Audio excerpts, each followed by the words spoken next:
প্রিয় দর্শক, ভোরের কাগজে লাইভে আপনাদেরকে স্বাগতম। আমি শেখ ফরিদ। ইতিমধ্যে রয়েছি রাজধানীর যে নিম্ন আদালতের সিএমএম কোর্ট প্রাঙ্গণ রয়েছে, সেখানে কিন্তু আমি দাঁড়িয়ে আছি। আপনাদেরকে একটি বিষয় জানাতে চাই যে গতকালকে দুইজন গুরুত্বপূর্ণ ব্যক্তি কিন্তু আসলে গ্রেফতার হয়েছেন। তারা হলেন যে সাবেক আইনমন্ত্রী আনিসুল হক এবং প্রধানমন্ত্রীর বাণিজ্য উপদেষ্টা সালমান এফ রহমান।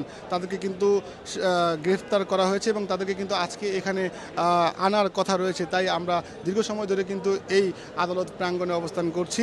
এবং আপনাদেরকে আরেকটি বিষয় জানাতে চাই, তাদেরকে কিন্তু নারায়ণগঞ্জের ফতুল্লা এলাকা থেকে কোস্ট গার্ড যারা রয়েছেন তারা কিন্তু গ্রেফতার করেন এবং গ্রেফতারের পর কিন্তু তাদেরকে ডিবি কার্যালয়ে নিয়ে যাওয়া হয় এবং ডিবি কার্যালয়ে কিন্তু জিজ্ঞাসাবাদ করার পর কিন্তু তাদেরকে এই সিএমএম আদালতে আনার কথা কিন্তু রয়েছে। এবং তাদের দুইজনকে যে গ্রেফতার করা হয়েছে, গ্রেফতারের বিষয় যদি আপনাদেরকে জানাতে চাই, গেল জুলাইয়ের 16 তারিখে সায়েন্স ল্যাব এবং নিউ মার্কেট এলাকায় যে ছাত্রদের সাথে কোটা বিরোধী আন্দোলনের যে সংঘর্ষ হয় এবং সেই সংঘর্ষে কিন্তু সেখানে দুজন শিক্ষার্থী নিহত হয় এবং সেই দুজন শিক্ষার্থী নিহত হওয়ার পর কিন্তু তাদের সেই দুজন শিক্ষার্থীর বিচারের জন্য কিন্তু নিউ মার্কেট যে থানা রয়েছে, নিউ মার্কেট থানায় কিন্তু দুটি মামলা হয় এবং সেই দুটি মামলায় কিন্তু এই দুজনকেই আসলে আসামি করা হয়েছে।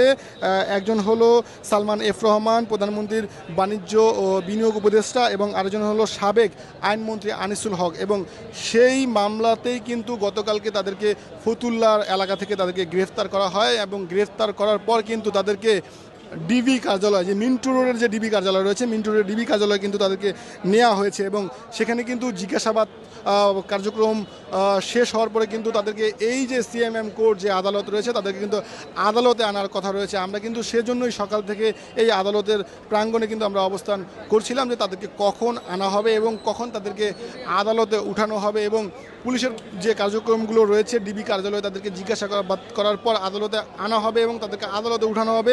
পুলিশের পক্ষে কিন্তু এই যে হত্যাকাণ্ডের যে মামলা হয়েছে এতে কিন্তু তাদের রিমান্ড চাওয়ার কথাও কিন্তু রয়েছে। রিমান্ড কিন্তু তারা চাবে, এমনটাও কিন্তু আমরা বিভিন্ন সূত্রে আসলে আমরা জানতে পেরেছি। এই সিএমএম আদালতে কিন্তু আমরা সকাল থেকে অবস্থান করছিলাম। তারা কখন আসবে এবং তাদেরকে আমরা এই আদালত থেকে কখন আপনাদের কাছে দেখাতে পারবে এবং আপনাদেরকে বুঝাতে পারবো যে আসলে তারা গ্রেপ্তার হওয়ার পর তাদেরকে এই আদালতে বিচার কার্যক্রমে পরিচালনার জন্য তাদেরকে এই আদালতে উঠানো হবে। এবং সেজন্য কিন্তু আমরা অপেক্ষা করছিলাম। কোটা আন্দোলনকে কেন্দ্র করে বাংলাদেশে যে একটি সরকারের পরিবর্তন হয় এবং তারা যে পুলিশ তারা যে প্রশাসনের যে অপব্যবহারের মাধ্যমে যে অসংখ্য শিক্ষার্থীদের মৃত্যু হয়, পর্যায়ক্রমে কিন্তু বিভিন্ন থানায় পর্যায়ক্রমে মামলা হচ্ছে। এবং এই যে দুইজন গতকালকে গ্রেপ্তার হলেন, এই দুজনকে কিন্তু আজকে এই সিএমএম কোর্টে আনার কথা রয়েছে এবং এই আদালতে আনার পর কিন্তু তাদের যে